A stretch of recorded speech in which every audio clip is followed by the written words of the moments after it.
மயிலாடுதுறை மாவட்டம் செம்பரனார் கோவிலில் திமுக முப்பெரும் விழாவை முன்னிட்டு மாபெரும் பட்டிமன்றம் நடைபெற்றது.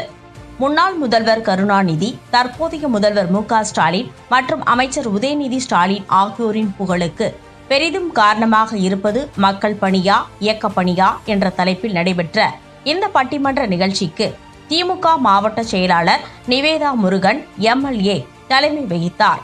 இதில் அரசு தலைமை கொறடா கோவி செலியன் நடுவராக பங்கேற்றார். இந்த பட்டிமன்றத்தை திமுக நிர்வாகிகள் மற்றும் தொண்டர்கள் ஆயிரக்கணக்கானோர் பார்வையிட்டு கேட்டு ரசித்தனர். காக்கையில் கரியது களம்பலம். அதுக்காக காக்கா வெள்ளை என்ற அர்த்தம் அல்ல, காக்காயின் கருப்பு தான். அதைவிட கருப்பு கலரை நீங்கள் பார்க்க வேண்டும். உங்களுடைய கைதட்டல், உங்கள் சிரிப்பு, உங்கள் வரவேற்பு இந்த கருத்தை எனக்கு வலியுறுத்தும். நடுவிலே உட்கார்ந்து இருக்கிற காலத்தால் நடுவர், அவ்வளவுதான்.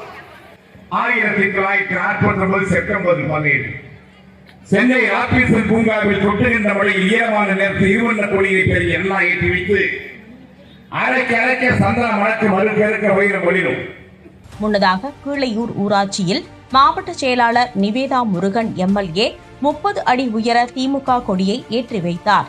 தொடர்ந்து நெடுவாசல் ஊராட்சியில் 50க்கும் மேற்பட்ட மாற்றுக் கட்சியினர் தங்களை திமுகவில் இணைத்துக் கொண்டனர். பட்டிமன்ற நிகழ்ச்சியின் முடிவில் மூத்த திமுக முன்னோடிகள் 51 பேருக்கு பொற்குழி வழங்கப்பட்டது.